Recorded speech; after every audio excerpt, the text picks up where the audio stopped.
你刚骗我了，那我会怀孕的。老师都说了，被男人亲一下就会怀孕的。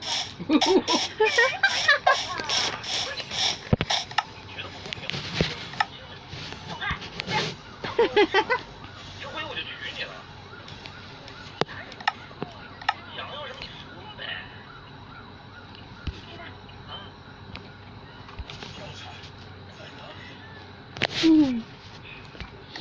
我想要开一家自己的酒楼。真狮子大开口，还自己的酒楼，我还想要一个自己的澡堂子呢。那可是好啊，那你就答应我一个条件。别一个了，10个都行。能把你的钱交给我吗？我把我的钱交给你。对呀，人家都说了，男人有钱是变坏。我会变坏吗？哎呀，人家就担心你变坏吧，怎么了？你把钱交给我能怎么样？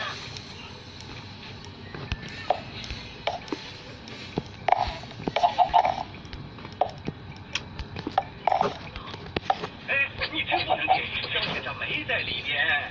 我都闻着它味儿了，你还骗我？啊，这么老远你就能闻着味儿，那你是着急吗？你忘了良心？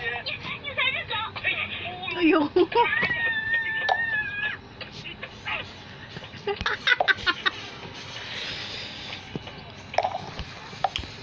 嗨！小白辣子，你这是诚心吧？云珠，云珠，喂，你去哪儿？出事儿！哎呀，云珠，小白辣子，你个王八蛋，真脸！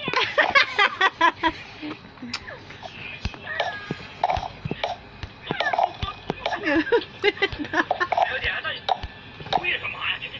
肖先生，这怎么回事？这女的是谁呀？她是大小姐，真的是大小姐女儿。有大小姐。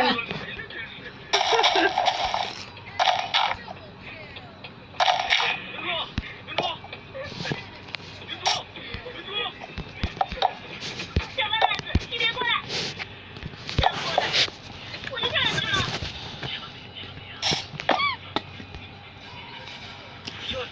我怎么办？你居然关心我的性命！当然了，这要出什么事儿，大概知道是因为我把我脑袋给砍了。我真跳了！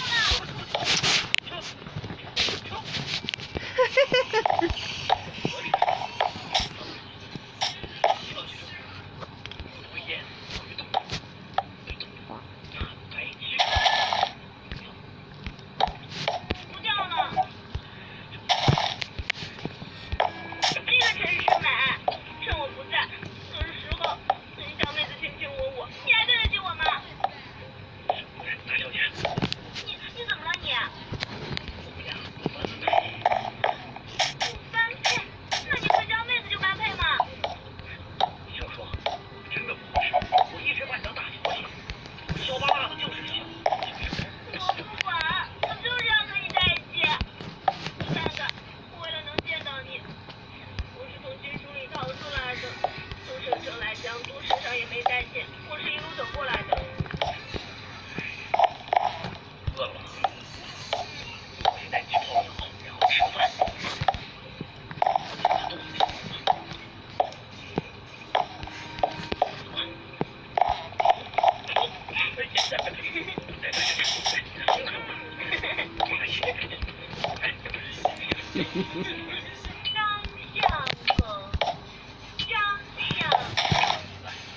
人生何处不相逢？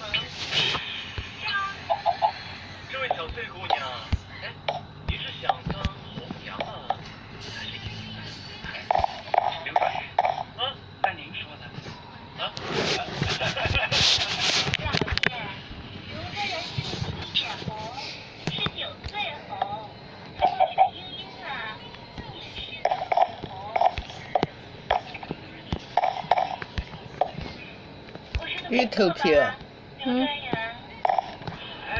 还是弄个多投票，刘专员，我和您喝杯酒呢。那还是那么多的投票。你这个头又天天洗，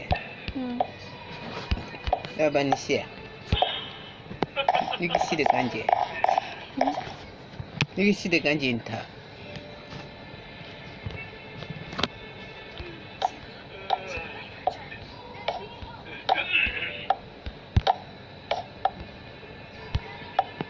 周美越装越傻的。小翠啊，你去门上说。你大声点不得嘛说话。知道了，老爷。你会大声点说话？刘专员，那我请失陪了。大声说出来嘛。小毛妹。刘专员，刘专员，啊，这有难处，我不怎么说呀。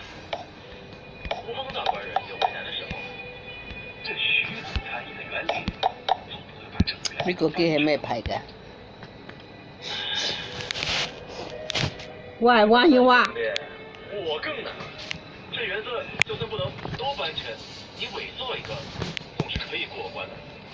可这花园建好了，紧跟着就徐总参议的乔迁之喜，我是徐总参议手一把起来了，跟随个礼嘛。那是应该的，应该的。单凭我跟徐总参议这关系，这一份礼单可是不好送啊。徐总参议啊，是个业界极高的，他不要求贵，但是就偏了那稀罕之物。可是就稀罕之物很少。现在的达官贵人都喜欢古董字画，咱们省城夫子庙一带的瓦瓦罐罐都成了无价之宝。咱们扬州也是有一个出古董的地方，只要有心去翠华街一转，肯定能淘到一点好东西呀。你不知道啊，兄弟，忙得很呐，公务缠身，哪来得及时间去那儿转呢？那徐总参议的园林八字还没一撇，不着急吗？当然急，这急又怎么办呢？来，喝酒。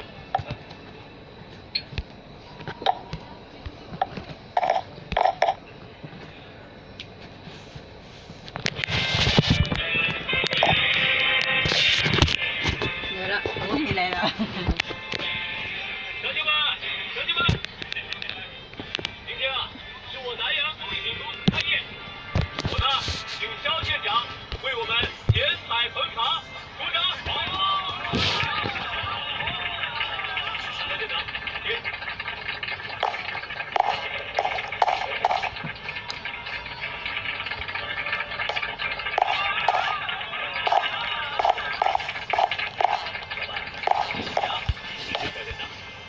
多亏你在大社面前说好话，不然我这南阳公司什么时候才能开一年？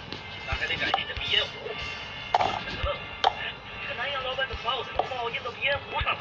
多谢谢。来，小翠，喝。要不我去叫我们家老爷。哎，这汪大官人小刘不行，我先喝了心脏还流气。来，快点，老大，老大，哎呀，不好了，不好了！叫什么魂呢你？滚！又睡红来了！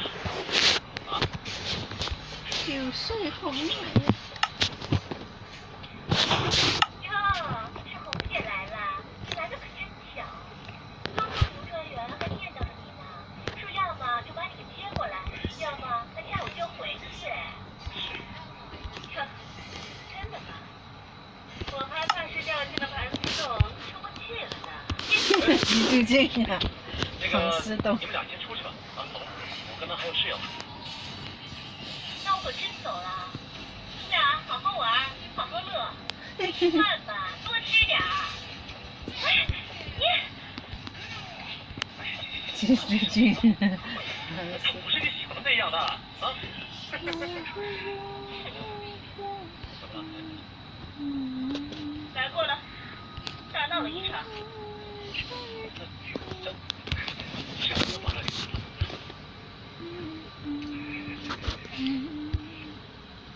我就直截了当的告诉他呀，这些都是徐总参议亲自定的。反正徐总参议和刘专员要去扬州了，他要是想不通，自己问徐总参议去。他怎么说？乖乖回去了，什么话都没说。我听说呀，他还找了江妹子当大厨，现在正在采买东西呢。把这小子咬炸呀！哎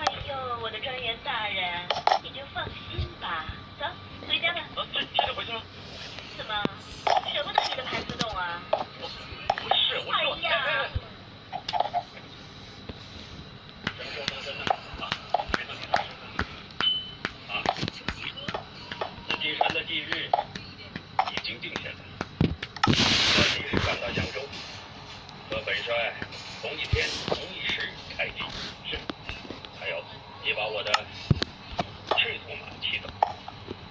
我这匹马呀，跟着我身经百战，至今日行还是6代。呀，这不太合适吧？我让你骑走我的赤兔马，是象征着本帅亲自到了机场。我再给你个侍卫班，我不能让我的宝马有半点闪失。大帅，你可真幽默。马是马，民是民，马怎么能代替大帅呢？大帅，这次去扬州，您能带上我吗？我也想我的知心好友，也把您的爱民之心传达给扬州的老百姓，行吗？就是没主意，家练家。既然这飞刀凤想去，就一块去吧。哎，你们俩一唱一和，是不是早就商量好了？没有，大帅，我在这督军府里待着，除了剃头发，什么也做不好。您就让我回去吧，正好我跟徐总参议一起，还能帮他解解闷儿，可以吗？那你去了还回来吗？您说让我回来，我肯定回来。您如果不让我回来，我绝对不。去是可以，但是一定要回来啊！好，但是放心，我一定把飞刀凤毫发无损的带回来。还有啊，我交给你个任务，这次去扬州啊，你把银珠给我找到啊，必须叫她回来。大小姐在消化烂呢。对呀，她在那儿，只有成事不足，败事有余啊。知道了，我会让她回到你身边。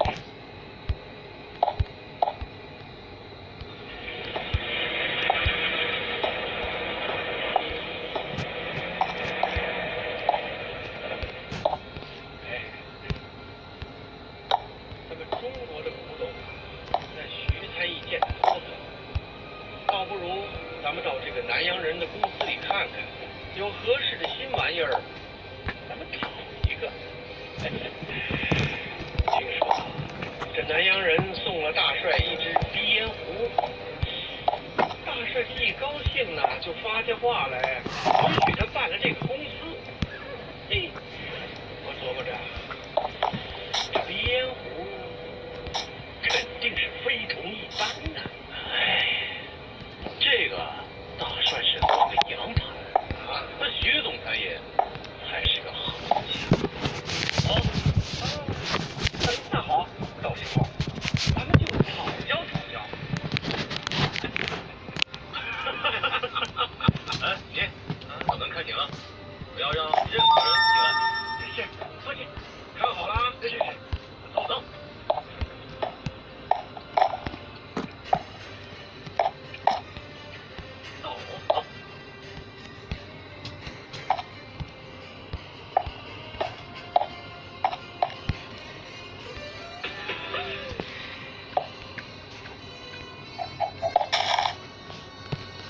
好嘞，请看。刘少爷，你是不是再检验一下啊？这是我们做生意的规矩，顾客满意了，我们才能收款发货。不必了。刘少爷，你要是拿回家以后发现有什么问题，随时过来退货啊。不必。哎，刘少爷，你还没付钱呢。你不说这马无价，这天皇日啊是没法算价。您瞅，这难得的好日，难得的好遇见，难得的好工艺呀。今天即使刘专员来，我就收您5000大洋，全当交您这个朋友。我给你，你敢要吗？才5000大，官员到谁家去，那就是看得起谁，懂了吗？哎呦，谢谢刘专员，看得起本光顾。那我可就不哎。哟，肖县长、云珠姑娘，你们也来了。你叔叔，这李老板生意场上的事儿一点不懂啊，非要向我和刘专员收钱。你呀，给我好好开导开导他。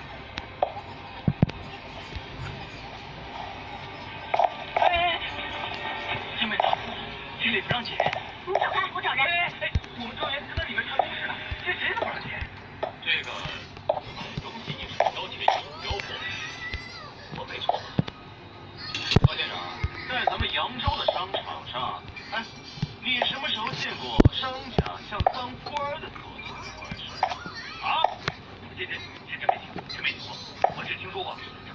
白吃白喝白拿的，从没听说过这商人和官员有钱的啊。怪不得这么多人想当官，很多人求我爹给官当当。原来当官可以白吃白喝呀，爽！这买东西不付钱，在大陆列宁和南洋，这是名品无赖呀！啊！你是在说我们是无赖啊？那个高院士，那个他是说这二分无赖是扬州嘛？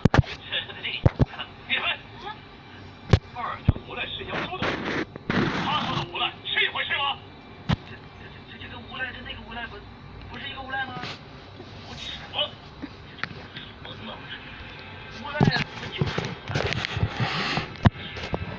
我跟你说，我们中国是一个礼仪之邦，讲的是个礼字。商家不向当官的要钱，那是对当官的尊重，啊，也是这当官的对商家的抬举。你又揾嘢去省佢啊？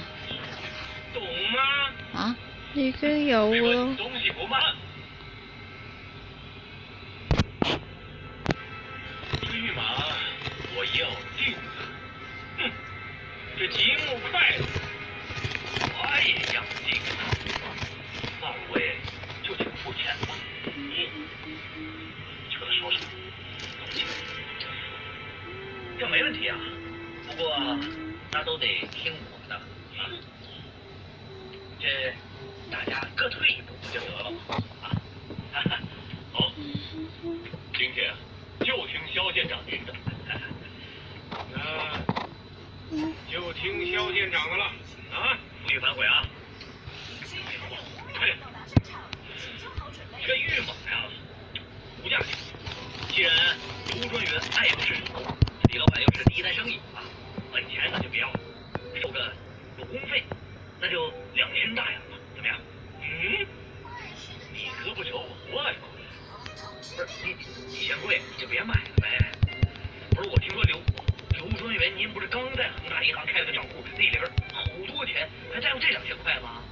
这是廉政账户。哦，廉政啊，那意思都是空了是吧？没钱了。你说什么呢你？高院士，您要是这个积木啊，人家李老板本来就跟您说5块钱，您说您要是再斤斤计较，这不是跌了您自己的身价吗？您家里边的钱，这不都放长毛了？你说这你长毛了。还说回去？哎，那是不假。这银行的老板在这儿，老板身上都没钱吗？对不对？银票肯定有，垫上不就完了吗？哎，你俩谁跟谁呀？垫上吗？铁铮，来，你别管，走开，走开！你干嘛呀？对啊，你不是去见徐总参议了吗？你人怎么在这儿？口好好的，你管什么闲事？哎，跟个厨娘计较什么？啊，别跟他计较。小妹，你给我出来！小妹子怎么来了？他根本就没有去酒城，根本就没有去见徐总参议，他躲起来了。我说你是不是脑子进水了？啊？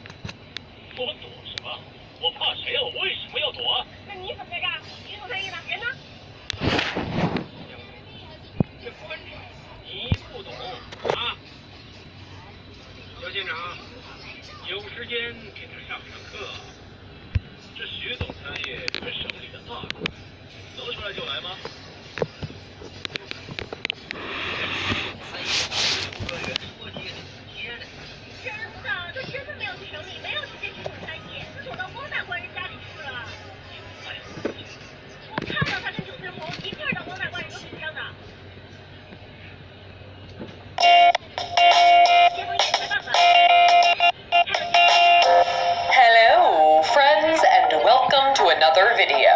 This week, I'm going to be getting a Japanese Lolita makeover in Tokyo. That's right, you might just see me in some pink. So last Last year on our Japan trip, I got a Tokyo makeover, where we explored some of the current street fashion trends seen in the Harajuku neighborhood, which is pretty much the fashion epicenter of the city, with many clothing boutiques, high-end department stores, and street photographers ready to snap shots of any fashionable people walking by, including this guy, who's rocking it. Now, the Harajuku area is also strongly associated with some of the most well-known and frequently talked about Japanese fashion subcultures, including Lolita, which, to put it shortly, is a very poofy and frilly style inspired by vintage fashions from Victorian England and Rococo France. And though it is very different from what I usually wear, insert reference photo of a bat here, I am very interested in trying it out. Because besides being a very striking style, it has also become an increasingly worldwide phenomenon, with Lolita tea parties and Harajuku fashion walks held all around the globe. So this year, while we're in Japan, we're going to be doing a full-on deep dive into Lolita style and its community. And to do so, we're going to be joined by our friend and guide Rinrin Doll, who is a Tokyo-based YouTuber as well as a working Lolita model and enthusiast. And together, we will hopefully be able to come up with a head-to-toe Lolita look. Alright, so let's go and get Lolita-fied. So our first step, once we got to Japan, was to meet up with Rinrin, who arrived at our hotel in full Lolita regalia. Hello everyone, my name's Rinrin, and I've been doing Lolita modeling for about 10 years now. Thank you so much for coming, Rinrin, to our hotel room. Thanks for inviting me. Oh, sorry, I don't know why I made it weird. I made it weird, sorry. And before going shopping for our outfit, I wanted to figure out more of what Lolita is all about. Now, Lolita fashion as we know it today has been around since the 90s, inspired by a variety of earlier Japanese fashion trends and visual K-rock bands, and also notably bears no relationship to the 1950s novel of the same name. As we mentioned before, Lolita draws heavily from Victorian and Rococo aesthetics, with the style goal being to blend feminine, sophisticated, almost aristocratic looks with whimsical fantasy elements and a dash of cute. So there's a lot of lace, corsets, ruffles, and over-the-top accessories, with a couple of notable style inspirations being Marie Antoinette and Alice from Alice in Wonderland. And per Rinrin, one of the biggest defining qualities of the Lolita look is the overall shape. Basically this sort of cupcake silhouette, a lot of fluff on the bottom. So petticoats and crinolines are pretty essential. Cupcake silhouette, keep that in mind. But contrary to what my first impression of Lolita was, pastel colors are actually not that essential, as there are many subgenres of Lolita fashion that include some of the same characteristics but have very different moods. So you could go from anything from goth to punk to the sweet style, which is what I'm wearing, or a pop style. There's so many styles. So while I was kind of expecting I would end up with something like what Rinrin was wearing, it turns out that there are a lot of other options. So I could wear an all-black outfit and still be in Lolita. Yes.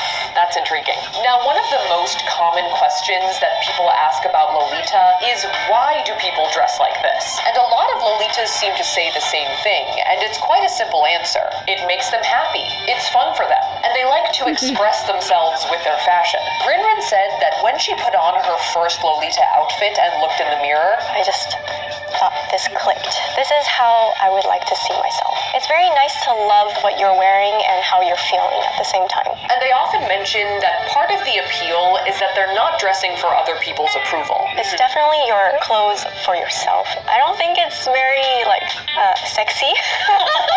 It's not to catch a mate. Yeah, exactly. I like that.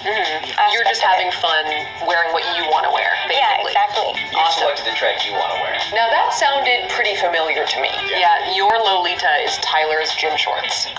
He did not wear them to attract a mate. I get it. He found one despite it.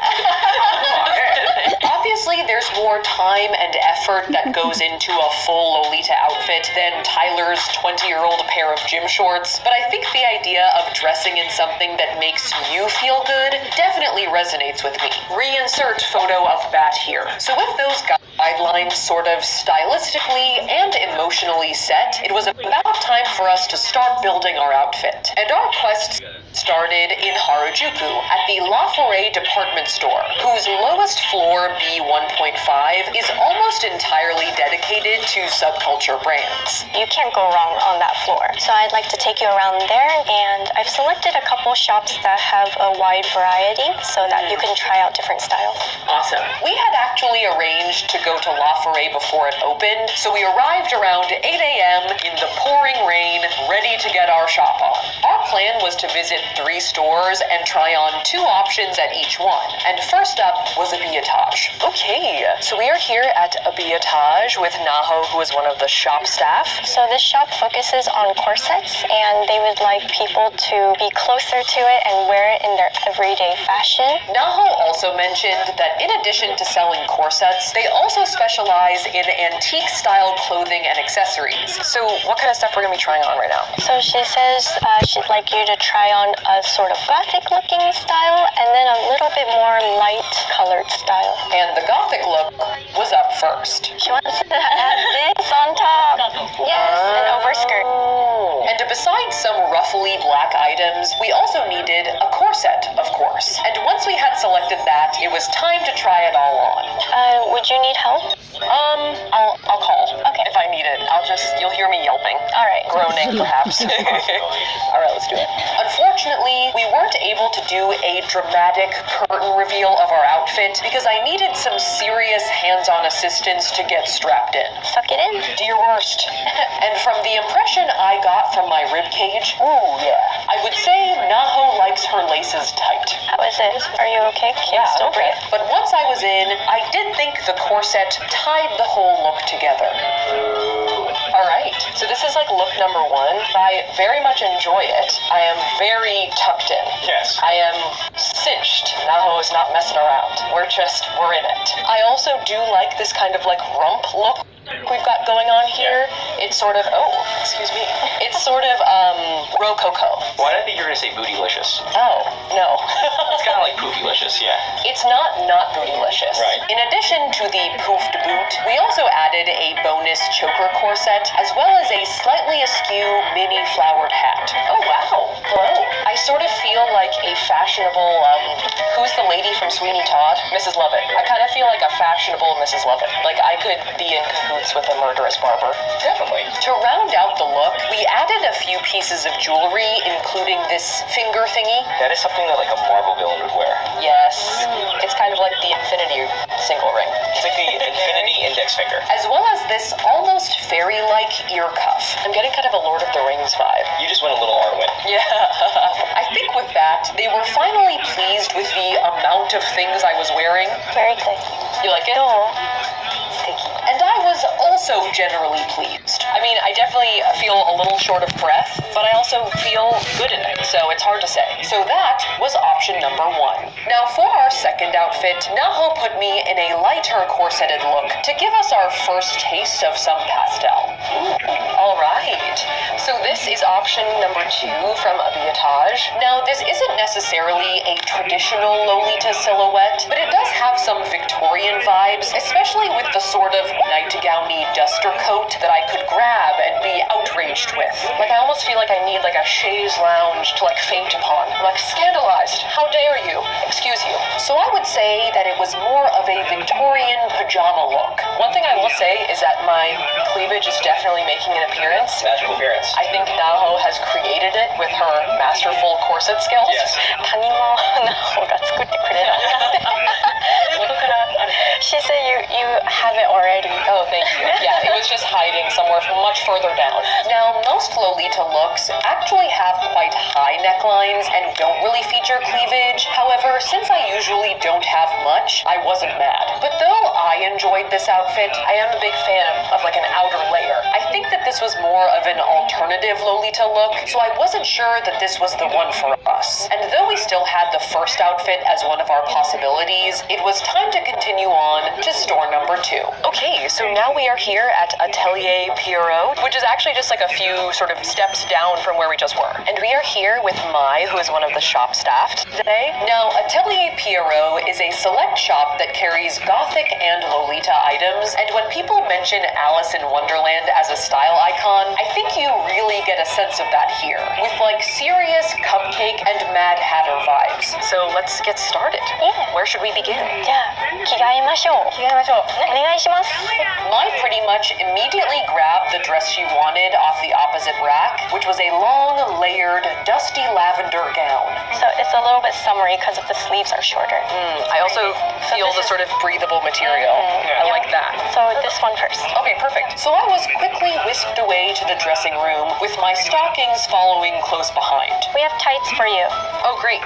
Thank you. Now, one thing to note is that although I usually do okay getting into Japanese-sized clothes, my feet are a different story. So I brought a few of my own shoe options from home, and Rinrin and Mai unanimously chose the 6-inch platform ones, which is fine, but they do also make me a giant. So just everyone be prepared. Oh, I really All right, I can walk. I'm good. I'm good. Super cute. Yeah, though at least I was a supposedly cute giant. I like this a lot, actually. It's quite comfortable. I like this sort of like easy, almost like baby doll silhouette. I like the stockings a lot, too. The stockings are super cool. They're kind of like Haunted Mansion-y. Next up, Rinrin outfitted me with some wrist cuffs. Now we're matching. Oh. Why do these make me feel like a cat? Like I feel like I have paws now. And then I squatted down so they could add a lacy necklace. This is a thigh workout. Oh, and a mask? For your head. Oh, for my head. It's just, I'm just leaving the masquerade, so it's just sort of askew. I thought this outfit was really cool, and I did feel kind of like an elegant basketball player-sized porcelain doll come to life, which I think is part of how you're supposed to feel with Lolita, like a little vintage and a little fantastical. But Mai and Rinrin had further plans for me, and quickly handed me their pick for our second option. All right, here we go. Once more into the breach, which was made up of a black blouse and a blue pinafore overdress. Oh, this is cool. I love this one. I feel kind of like a pirate. Yeah. Like a sort of like gothic Lolita pirate. Okay. I feel like I could get into that. I guess this is more of an Elizabeth Swann than an Alice in Wonderland, but there were definitely some fantasy elements at play. Arr. Arr. Oh, I need like that single index finger ring from a Biotage. I'll be like, arr. Oh, little Captain Hook action. Yeah, exactly. Very good. It's all coming together. But before I could start plundering, Mai and Rinrin moved in with the accessories. You got any booty for me? Any loot? Any puffed snacks? Rinrin, can we give Sophia an eye patch? アイパッチない？アイパッチあります。あります？なんかつけていいのかなって。Is she getting an eye patch? Yes.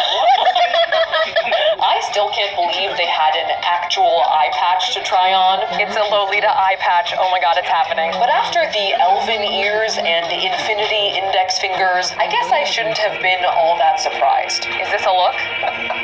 Yeah? It is a look, yeah. Is it a good look? Is it the look? Unfortunately for me, I don't think it was the look. Is it going from super kawaii to like mech kawaii?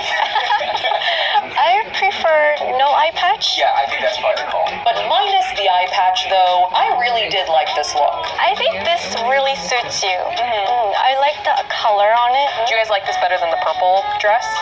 I do. So I think that this outfit might have been moving into the front runner position for us.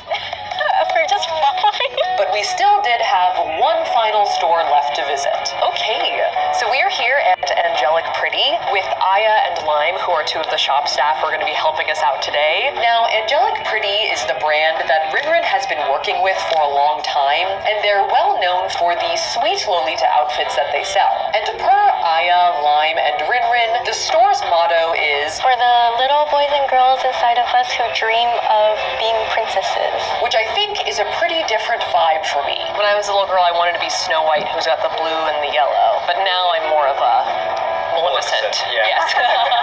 Great. Well, the store looks awesome. It's very pink, but I'm willing. I'm open and ready and willing. So let's do it. So we started searching for a couple of sweet Lolita options, sort of literally. I love the food on this one. Yeah. Popcorn, cherry soda, and marshmallows. I could get down with that. All right, so why don't we try on this one then? I think Aya's wearing a similar one too. Oh yeah, you have the same one on. Popcorn, marshmallow, strawberry milk. It's making me hungry. So they gave me a blouse to put under my pinafore and sent me to the dressing room. Farewell. Look at this giant curtain, Ty, and I gotta say, it was kind of poetic. I went into a giant curtain of pink, and I came out as a giant curtain of pink. Hello. Wow. This is me. As always, of course, Rinrin had many accessories for me, including some that were food-themed, as well as, surprisingly, some shoes. It fits. My foot is in. It's a Christmas miracle. And we finished off the outfit with a hair ribbon and a purse. How do you feel? I feel a little warm, but overall, I feel like I'm in the right zone. Like, I feel like I've got the right elements going. I've got the blouse, I've got the pinafore, I've got something in my hair, the bag, little socks. So I feel like I'm, like, suited up. And I, once again, love my little wrist cuffs. In fact, I was very impressed by the wide variety of wrist cuffs that Angelic Pretty had to offer. Oh, look at the bunnies! Oh, those are awesome. Those are pretty awesome, yeah. Oh, don't look at my naked nails. Everyone has much better nails than mine. So with one sweet Lolita look test-driven, we had just enough time to try one more outfit. As at that point, La Forêt was starting to open. Ta-da! Wow. I like this one. You are poofy. I like this one a lot. I'm very poofy. Yes. We added 2 petticoats. You're double petty right now? I'm double petty. Wow. Petty apostrophe. Now I quite liked the elegant fish pattern on this dress. Also, Rinrin and I think, have matching blouses. Yes, we do. Which I'm excited about. I then got basically NASCAR pit stopped into my accessories. Double fisting. I'm into it. Double wristing. Double wristing, that sounds better. Yes. Which finished off our final outfit option. I was very impressed by just how poofy I was. I feel like a belle. And I think that really brought together the classic Lolita cupcake aesthetic that we had heard so much about. I actually like this one on you a lot. Me too. I think I actually prefer it to the food one, even though I am still wanting food. But now that we had tried it, it was time to evaluate all of our possible options and decide on what we wanted to wear. So, let's do that. So we had tried on a lot of different outfits, but in the spirit of what we had mentioned before about finding something that I would like to wear that I believe expresses me through it while still being Lolita, we settled on our gothic pirate look from Atelier Pierrot. Now, of course, I'm not literally a pirate, but I feel like in a fairy tale scenario, I'm more of a swashbuckler than a princess. So we went with that one, with a few small tweaks. All right, Rinrin found me a new shirt, and it has a bat wing sleeve. I'm gonna be a pirate bat with no eye patch, but a wing. Pirate. A pirate. Pie bat. What? We also added a corset from a Biotage. What do you think? I like that a lot. Yeah, I like this one. Can you breathe? No. As well as a few more pieces of jewelry. I feel like I'm marrying you now. All right, so after a little bit of shopping, I think we have the final outfit in these 2 very large, almost sacks. Yours is a bag. Mine is more of a sack. I'm so excited. I'm excited too. So next up, we're going to be doing makeup and hair and completing the look. So the next day, we rounded up our outfit haul and headed over to the Shinjuku area to Shantagram. Okay, so we are here at Shantagram, which is a hair salon that has a large Lolita clientele because of the styles that they do, with Linda, who is a hairstylist, as well as a Lolita herself. And Linda was going to be tackling my mane and giving it an appropriate due. And as for my makeup, Rinrin was actually going to be the one to scale the mountain that is my face. What? Rinrin is today outfitted in a gothic, would you call it a gothic Lolita style? Pretty goth, I think. Pretty gothic Lolita style. Linda says yes. Linda says yes, goth, yes. Just to kind of match my vibe. So I popped on my outfit, minus the corset, and stuffed my petticoated self into a chair. I'm just like, kind of like floofing out of it. I'm kind of like bread in a can right now. So I could get my makeup did. Now, Rinrin's vision for the look was something dramatic and purple to complement my dark outfit. Now, I think overall, Lolita makeup follows general Japanese makeup trends, but just more exaggerated. There are some pretty extreme looks out there, but I think the general rule is that you just don't want your face to get lost in your bonnet. It's just all about balance. So first up, Rinrin used some purple and gold eyeshadow to give me a bit of a smoky eye. Let me see. Cute. And she was pretty liberal with the dark shadow all around the socket. We are going for that sunken eye look. So the jet lag works with it perfectly. Yes, you'll have natural bags. Yeah. Natural goth. And she also added some red blush, like really high up my cheeks, to emphasize that pulled an all-nighter vibe. After that, we popped on some long fake lashes. This is my come hither look. And finally added a dark blotted lip with a faint bit of gold at the center. All right, so what do you think? We're done. Oh, wow. This I see a lot right here. I love it. Yes. I look so different. Amazing. It looks great. You did a great job. Thank you. Yeah, I love it. Hello. And with our makeup look done, our next step was the hairstyle. So, Linda, what's our plan for the hair today? Today it's corset hair. Is that kind of like what Rinrin has with the ribbons? Yes. Oh. So I'll have my hair be corseted, my waist be corseted, and my ankles be corseted. Corseted everywhere. Did. Now for this look, Linda basically started separating my hair into multiple braids and then lacing those braids together with ribbon. So my scalp almost resembled a bodice. Oh, interesting.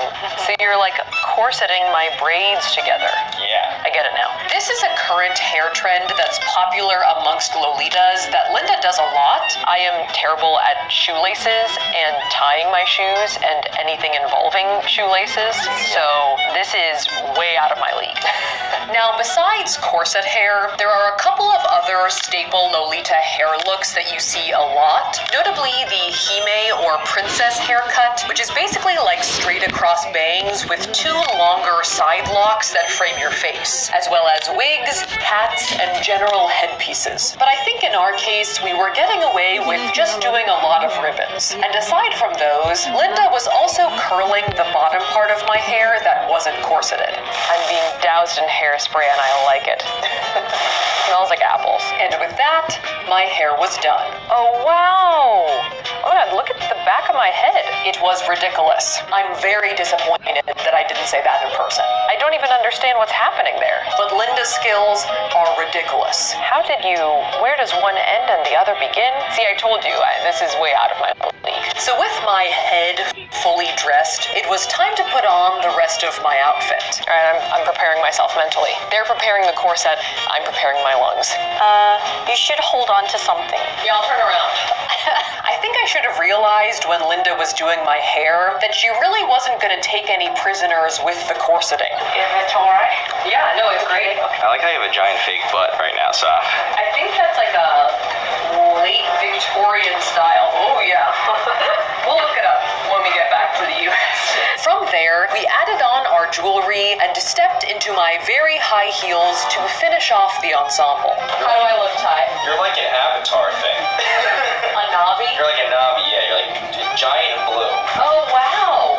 I can't see my head, but I love the outfit. After getting a better view of the whole look, I was actually feeling way more Tim Burton than James Cameron. Right now, because you're in like a hair salon, it is kind of like you're from Sweeney Todd. Exactly! All right, Linda, you and I are going to go into the murdering business together. Rinrin jumped in to explain exactly what we were proposing, and what I will say is that Linda seemed kind of down. Yeah? Oh, she says yes. Yes. I knew there was a reason we got along. So having been fully Lolita-fied, we bid Linda adieu and ventured out into the world, or more specifically, back to Harajuku. All right. So this is my final Lolita look. I think we ended up with a really cool goth Lolita bat pirate look. Rinrin, will you? Yeah, Rinrin's giving me a thumbs up. I was like, will you validate me? She says yes.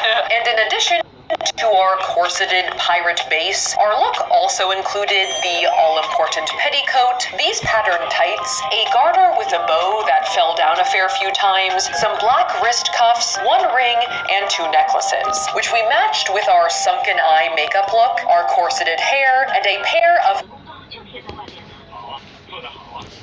哎，咱们这儿是属于江都一点。是的，就听说也就咱们这个江县长把这个地图厅当回事了，别的县呢，该杀猪还是杀猪，该宰羊还是宰羊。完了完了，本指望到了扬州可以大放猛虎，这下我看你这个分享就不想当了吧？印度是大帅下的命令，谁敢违抗，严惩不贷。是。该怎么？我去准备一个小菜。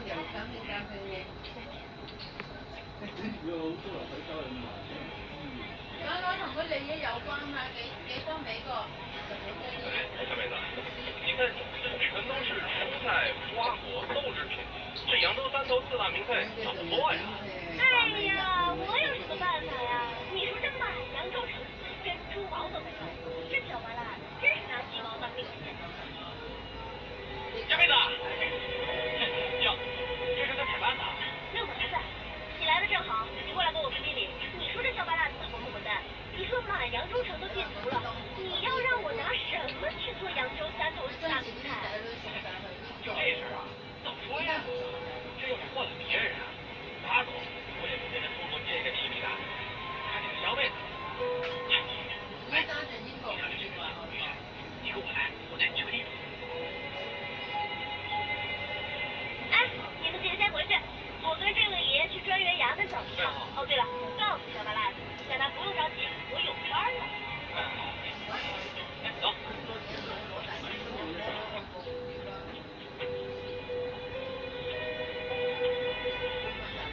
哎，你带我到城外来干什么？哎，这不是城内禁足吗？谁还敢在城内杀猪啊？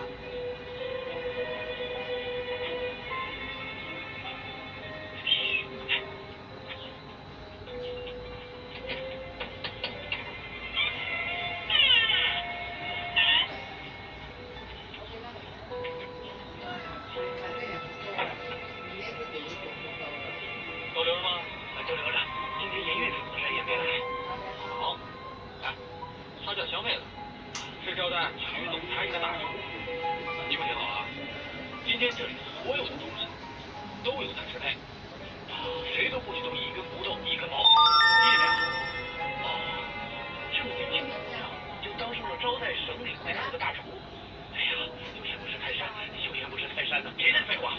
你给我记住了啊，无论他要多少，就都给他，要什么就给什么，记住了吗？记住了。小妹子，我有事就先不奉陪了。那我就不客气了。哎，好，那我就不打扰了。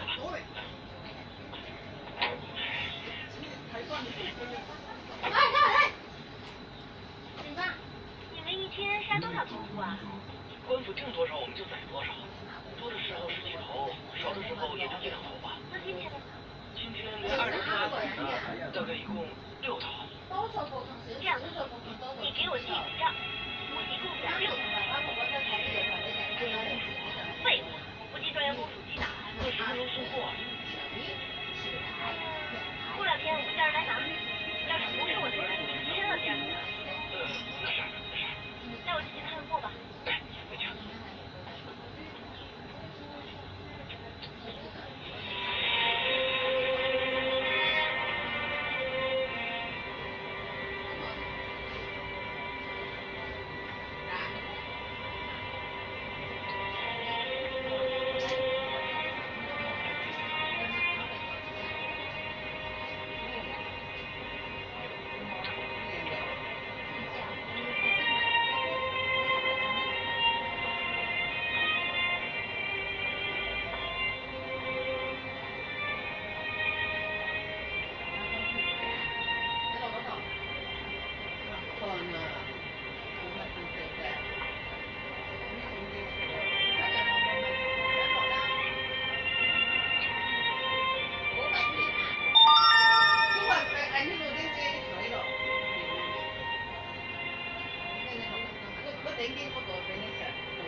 业务长进，为安于时，国有惠利，古旧苍生，愿上下之臣，久处骄阳之土，江河不堪征讨，野田制成焦土。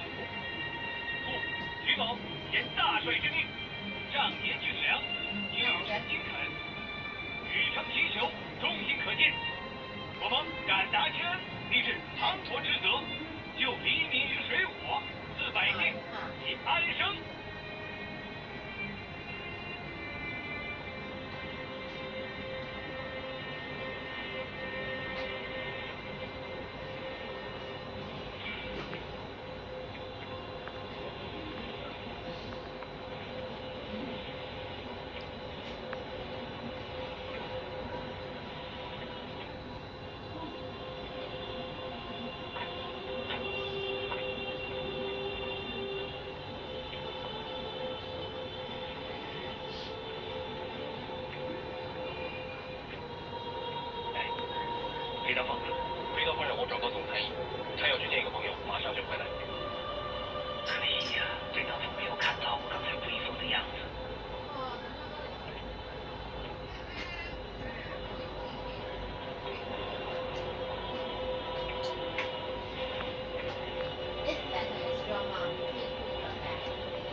没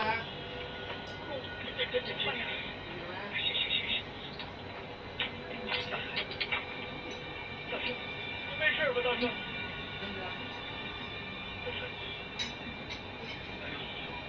都几十年了啊，枪林弹雨，我还敌不过一个小小的鸡眼，什么事儿？这都走了10几里路了，你是怎么坚持下来？喂，哎呀，你哭什么呀？啊？喂，什么呀？喔，男儿有泪不轻弹啊！别怕啊，不哭了，只要心里面想着去的百姓，做点事，就过来了。属下多嘴，说，您认不应该把您的赤兔宝马给徐永元的小子听好了？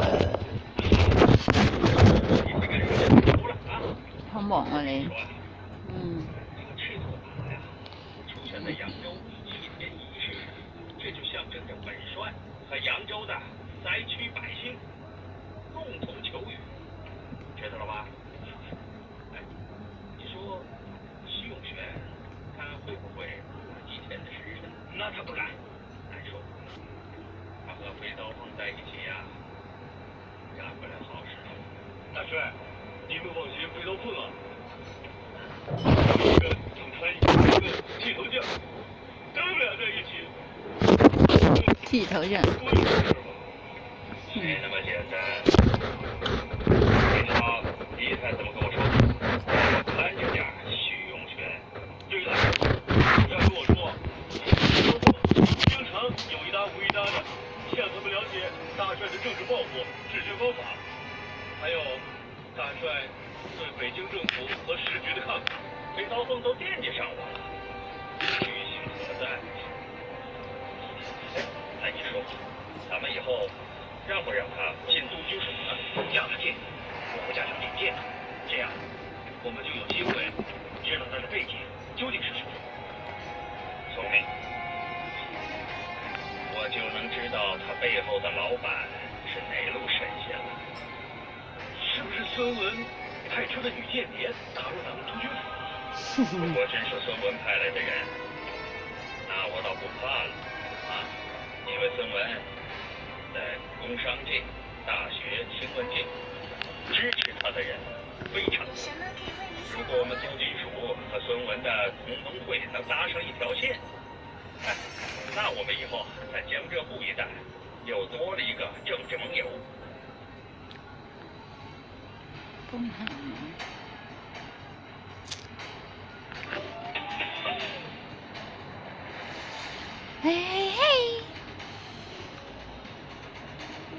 反正政治我不懂，我就知道多一朋友多条路。政治啊，就是让我们的队伍越来越壮大，懂了吧？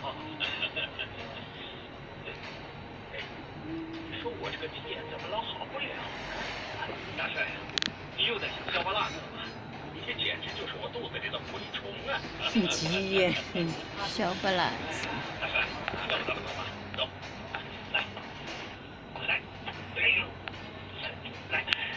来背你。哇！慢點啊！咁有力啊！哇，肚痛添！哇，你阿媽嗰啲成日即刻肚痛啊！咩啊？我唔知啊。佢嗰啲蜜糖浸嘅菜頭、蘿蔔湯、蜜糖嗰個，好鬼甜啊！什麼？不，我要在这陪着你，反正小妹子那个讨厌鬼也不在。你在这儿可别给我添乱啊，知道吗？我反正不会的。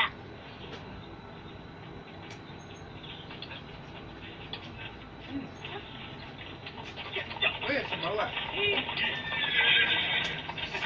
哎呀，张县长，好飽，我都飽啦。你这官儿不是比我大吗？官大一级不是压死吗？啊，放咗個臭屁添。大哥，好似肚痛。大哥，休闲，你愣着干嘛？见到本小姐，你还不下马来？来，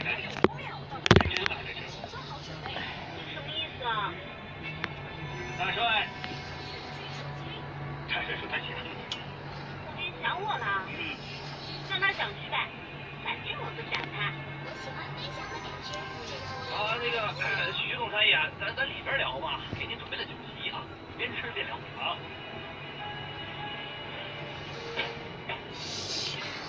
来，先生吧，里边讲，简单。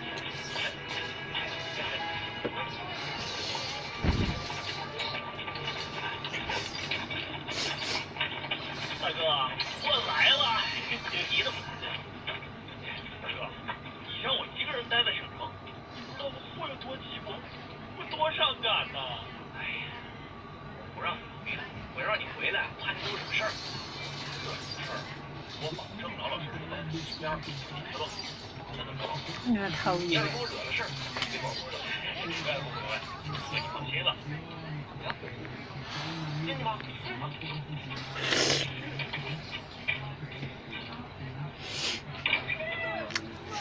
像狗皮膏药一样的贴给人家，嗯。你哭什么呀？有我在呢。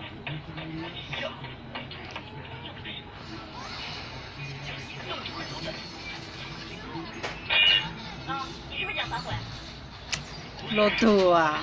别支支吾吾的，急点。哎，来了，无影，喂，我自己看不去啊，多大劲啊！喂，等着。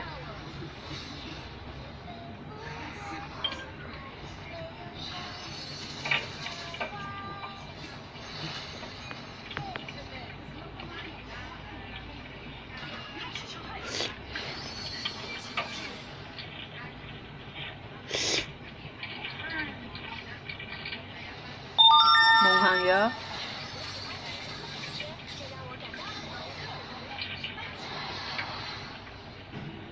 哎呦，这个，你不是不怕死吗？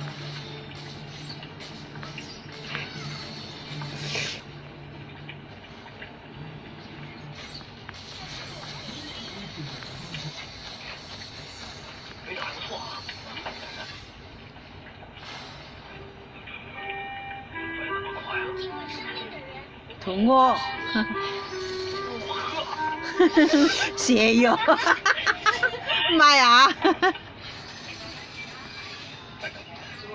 劝你啊，还是回去吧。大帅发现你逃出了督军署，就生病了。